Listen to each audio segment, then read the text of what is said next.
Let's get straight into our first topic then. And would you vote to make assisted dying legal? Health Secretary Wes Streeting says that he's changed his mind on voting in favour of legalising assisted dying because he's seen the state of palliative care in the NHS. Now, he's worried that this could lead to coercion and even people opting to die so that they don't overly burden their loved ones. Now, Keir Starmer is known to be a keen supporter of the proposed change, but he's said that there will be a free vote for MPs next month. So if you were an MP, how would you vote? Would you back this bill, or are you against making assisted dying legal? Get your calls in for this now, 0207 862 2222. We'll hear from the panel first. Yasmin, what's your thoughts on this? Well, I've always supported the right to die. And it's been really awful watching these cycles come up. I think 2015 was the last time the vote came up. People's hopes are raised. And I really do resent these two ideas that are floated, that families are like scavengers waiting for the booty, and they would push somebody into taking their own lives. I have someone I'm very close to who doesn't live in this country, who is about to make that decision because that's what her very ill husband wants. And I can't tell you the agony she's in. She rings me all the time. And you know, and most people who have faced with this situation, watching somebody they love suffer, really want the best outcome, because to watch that pain is a horrible thing. But does Wes Streeting have a point when he's talking about the state of our palliative care? If we were to bring in assisted dying, would there be any reason to better our palliative care? I think the two issues are very separate, and this is a rare moment of agreement, I think, between Yasmin and myself, on the basis that, first of all, I've always been in favour of it. If you are a pet owner, and I know that equating the two is something that you shouldn't get too closely, but, you know, people genuinely love their pets and you want to do the best for them, and we've been able to take those decisions. It's the worst decision I ever had to take when, you know, last summer had to take the decision of 15-and-a-half-year-old Barnaby. It's awful. And you are genuinely put into the most terrible situation to take a life and all this sort of business. But I think it's been too couched in morality, in organised religion and various other things, as opposed to our healthcare system has improved immeasurably over many, many years in terms of the drugs that we can get, and whatever arguments there may be about the NHS and the state of it. The level of healthcare that we are able to access today compared to even 20, 30, 40 years ago means that people live very different lives. As a result of that, palliative care, of course, it's important. For some, it's absolutely amazing. It does a brilliant job, but that should be a completely separate argument. Yeah. Because it depends what ailments you have. You can generally sort of swing into decline, but have a nice end to things, but you need that care.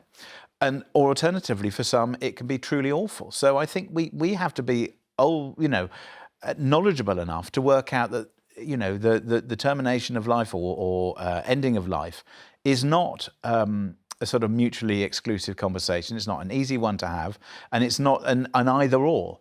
But I think what Dame Esther Rantzen has done in bringing this to the fore, in campaigning as she has done, with somebody who is absolutely lucid, has an incredible track record of campaigning on behalf of things she felt were important, and using her experiences to explain why we should think about this again. We absolutely should. I think it's clear-cut, should be done. OK, well, I'm going to bring in another voice now into the conversation. Someone who agrees with, actually, the Health Secretary that this is palliative care consultant, Dr Matthew Dore. Dr Matthew, thank you very much for joining us in this conversation. What do you think about what Wes Streeting has said? You obviously have first-hand experience in palliative care. Well, thank you for having me, Storm. Yes, I completely agree with Wes Streeting. I'm representing the Association of Palliative Medicine for Great Britain and Ireland, and it's notable that overwhelmingly, over multiple surveys, 5 surveys over 9 years, the overwhelming majority are opposed to this legislation. So it's not on religious or moral grounds. This is a professional organization of doctors who see the most of dying and end of life.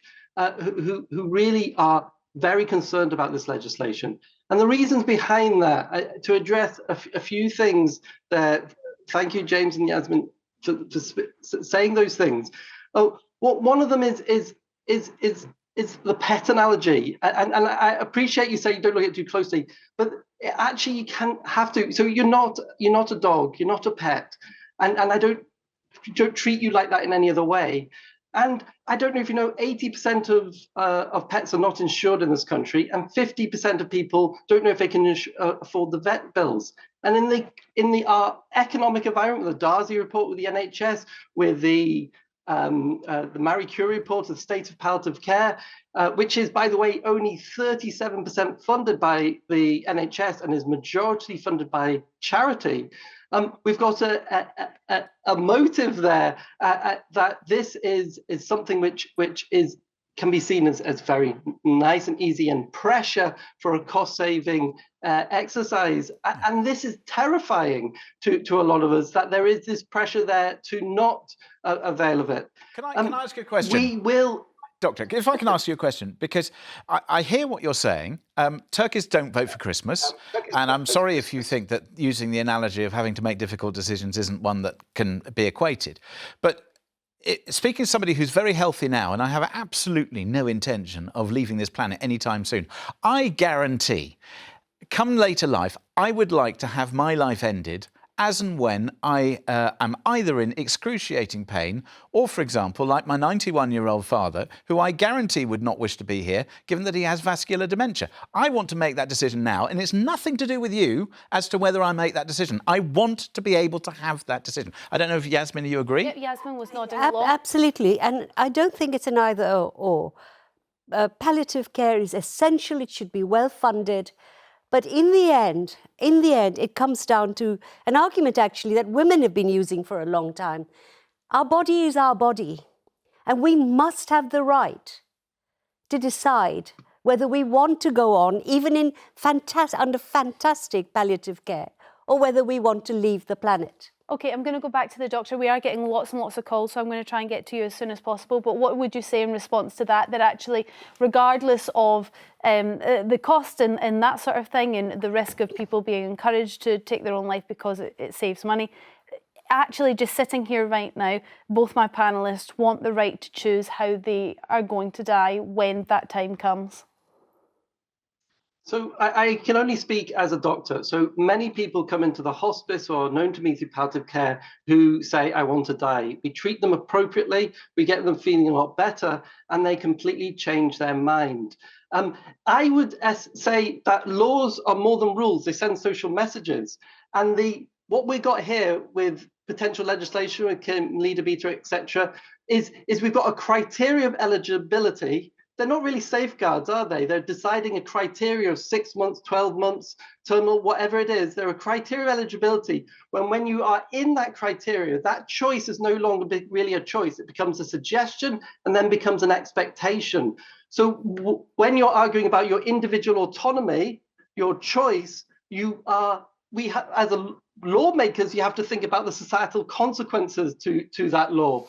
And there are significant consequences to many other people who are from different demographics, maybe, who are terrified because they get pressurized to do this through coercion, through getting maybe inheritance, through misdiagnosis. And just to finish on one little point here, God bless Esther Ranson, I wish her all the well, but she was diagnosed 18, 19 months ago. She said she got a Christmas she never thought she'd get, the daffodils blooming, etc.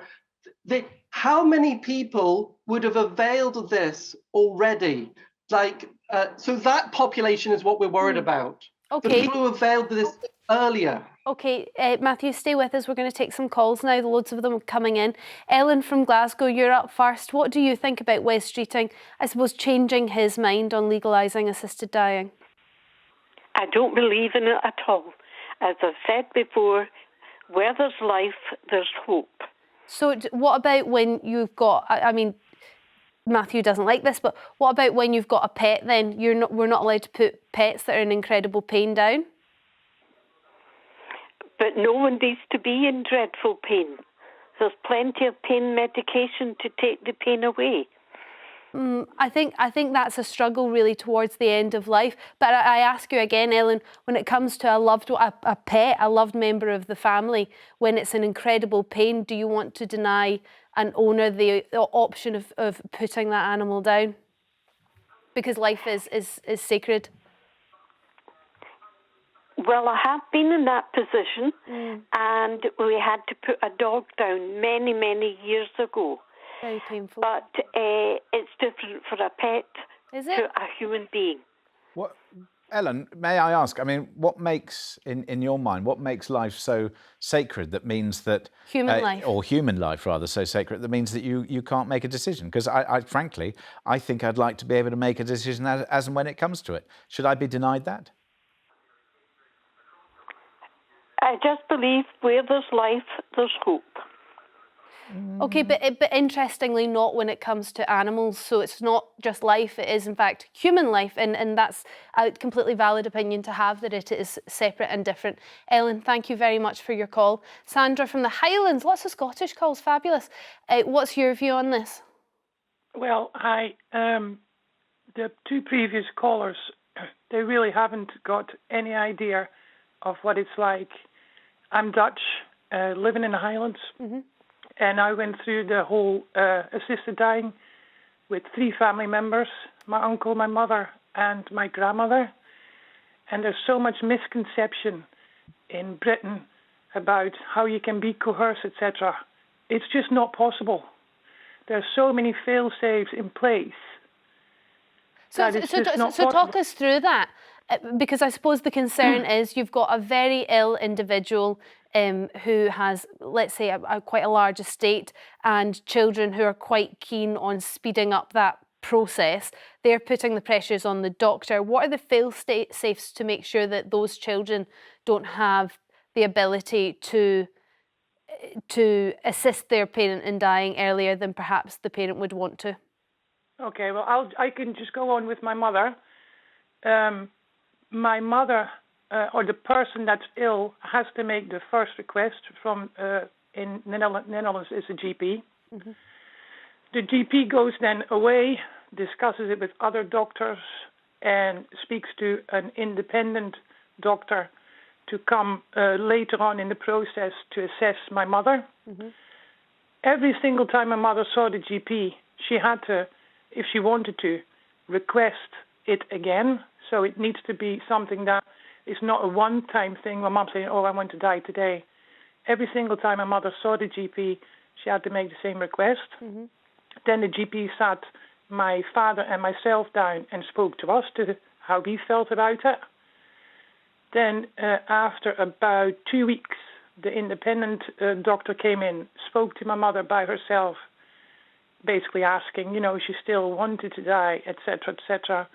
They then go away and make a decision free from the GP or from my mother, from what he's seen and spoken to, but my mother and the family separate.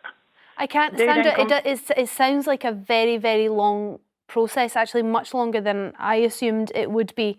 But there still leaves that element of a parent may not want to burden their children, and if they feel that they are burdening their children in any way, whether that's put upon them by their children or not, I suppose we wouldn't want people ending their life too soon on the basis of them not wanting to be a burden. They shouldn't feel that the end of their life is a burden on other people. Would that be fair to say? I'll say this much. My mother had bowel cancer, which was terminal, and she was granted the assisted dying on the Monday, and luckily she passed away by herself on the Sunday before that. But my grandmother, who was 99, couldn't do anything. Her brain was all well, but physically she was not very good. She also requested the assisted dying, went through the process, and she was denied it. Ah, okay. So it's not a given. You know what I mean? It's not like you request it. But Sandra, it's been really interesting to speak to you and actually hear about how it works in practice. And I'm sorry to hear that you've had so much experience with it, but thank you for sharing. My mother, by the end of her life, the 6, 7, 8 months before, I took care of her. She had a good life. She just wanted to die. She used to say, why does God hate me? Why isn't he? And then what she did was, and it was horrible to watch, she starved herself to death. And I watched that and I would weep, but she would not eat. And a lot of people do this because a time comes. I do wonder, though, whether this is what Matthew's talking about, and you could come in on this, that actually that's what you're talking about in palliative care. Your argument would be that if Yasmin's mother had had the right, I don't know whether it would be chatting to a psychologist or the right pain relief, that perhaps you wouldn't have felt that way? Oh, Matthew, we've lost your sound. Are we going to get it back? Oh, no, we'll let you get back on that and I'll take another call. Jane from Durham, what's your view on this? I would vote for it because, like Yasmin's mum, my mum starved herself to death. And actually, for the last 3 weeks, apart from being skin and bone, she was black in colour. So anybody who'd gone through that would have put her out of her misery at least a month before she died. And like my dad died 3 years later, and he had a lovely death. So we wouldn't have used it with my dad because he wasn't in that much pain, or it was a nice death if you could have a death. I know, I understand. A dignified death, a death that he was happy with, and it wasn't too painful. I think it must be the pain or the mental torture that is really hard to watch. So we wouldn't have used it on Dad, but to watch my poor mother, and she only died 6 years after my husband died, and we were all grieving because Andrew died so young. And then to watch my poor mother go through what she went through, you just think, we wouldn't let an animal go through. I wouldn't let anybody go through. I wouldn't have let Hitler go through what my mum went through. Jane, thank you very much. I just want to go back to Matthew because you make a similar point to Yasmin. When we talk about these individuals who so want to go that they're starving themselves, what's your response to that? Well, first of all, I'm incredibly sorry to hear those stories. I am really, really sorry. There needs to be correct funding of palliative care. Blame the care rather than changing the law. I would say treat the suffering, not kill the sufferer. There is a lot of stuff there. Only 37% is funded by the NHS. You know, that makes no sense.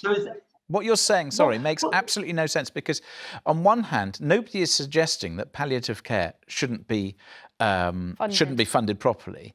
But what we're talking about is probably a very few number of cases where palliative care is still a sort of horrible route to go down.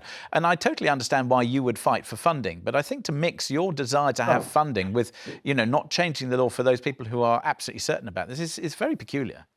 Matthew? Again, I have seen people come into us exactly as your listeners have described. We have looked after them and they just change their mind because we get them more comfortable. We treat them holistically, psychologically, socially, spiritually. My argument comes back to these individual cases, very sad, and I think they need to be looked at and treated properly, but there is population consequences to this. So right back at you, how many incorrect deaths justify your right to have euthanasia? And that is the fundamental question. If the person has chosen to go, then none. And also in Canada, they have a fantastic open system.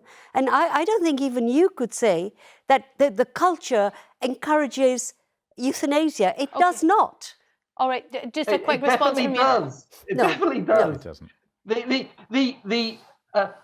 We get incorrect diagnosis. Just look at the neurology referrals of misdiagnosis of M&D. We get prognosis wrong all the time. Look at Esther Ranson again. How many people would have already availed of it? Stage 4 lung cancer 18 months ago, when when we know Esperanza's lived on for a long, long time.